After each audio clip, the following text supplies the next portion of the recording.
Hari ini saya mengambil kesempatan untuk mengadakan lawatan kerja ke PKRC Royal Chulan di bawah kelolaan Mega Klinik Zahran, dan saya dapati bahawa PKRC yang seumpama ini banyak membantu pihak kerajaan, terutamanya Kementerian Wilayah Persekutuan, bagi mengatasi mengekang penularan COVID ini, terutamanya bagi mereka yang berada di dalam kes stage 1 dan 2. Apa yang saya lihat bahawa program seumpama ini adalah satu program yang baik, yang boleh membantu masyarakat bagi mendapatkan lawatan susulan akibat daripada jangkitan COVID-19, dan saya lihat persiapan fasilitis mereka untuk merawat pesakit yang berada di stage 3 dan 4 juga agak lengkap, dan boleh diberikan pertimbangan bagi mereka meneruskan khidmat PKRC ini bagi stage 3 dan 4. Ini boleh mengurangkan sedikit tanggungan ataupun kepadatan pesakit di hospital-hospital kerajaan dan hospital swasta yang lain. But yang penting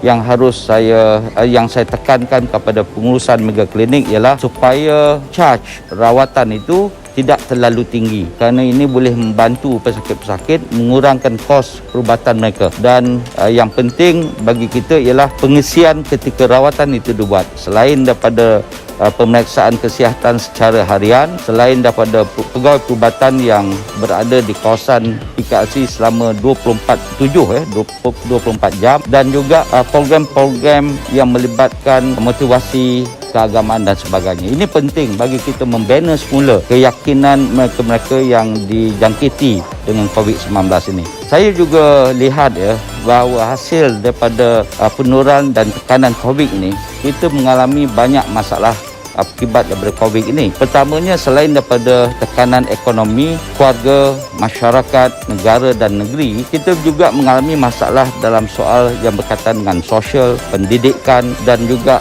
masalah mereka-mereka yang terdiri daripada golongan T20 yang jatuh kepada M40, M40 jatuh kepada B40. Kerana itu tindakan harus dijalankan bagaimana untuk kita educate masyarakat supaya mereka berada di dalam keadaan endemik, mereka berada dalam keluarga COVID-19 ini. Kita harus pastikan diri kita keluar daripada COVID, bukan COVID keluar daripada kita. Jadi amalan dan juga pendidikan, how we are going to educate masyarakat supaya mengamalkan bentuk kehidupan yang diamalkan, supaya dijadikan satu tata cara kehidupan seharian untuk mengelakkan daripada jangkitan ini untuk masa akan datang. Pelibatan konsultan, pelibatan motivator dan juga pihak swasta sangat penting bagi memastikan kesedaran ini dapat kita tekankan dari masa ke semasa. Kerana saya juga mendapat banyak laporan, selain daripada mereka yang terkesan dalam soal kehilangan pekerjaan, terkesan dalam soal ekonomi, pendidikan dan juga sosial, keluarga,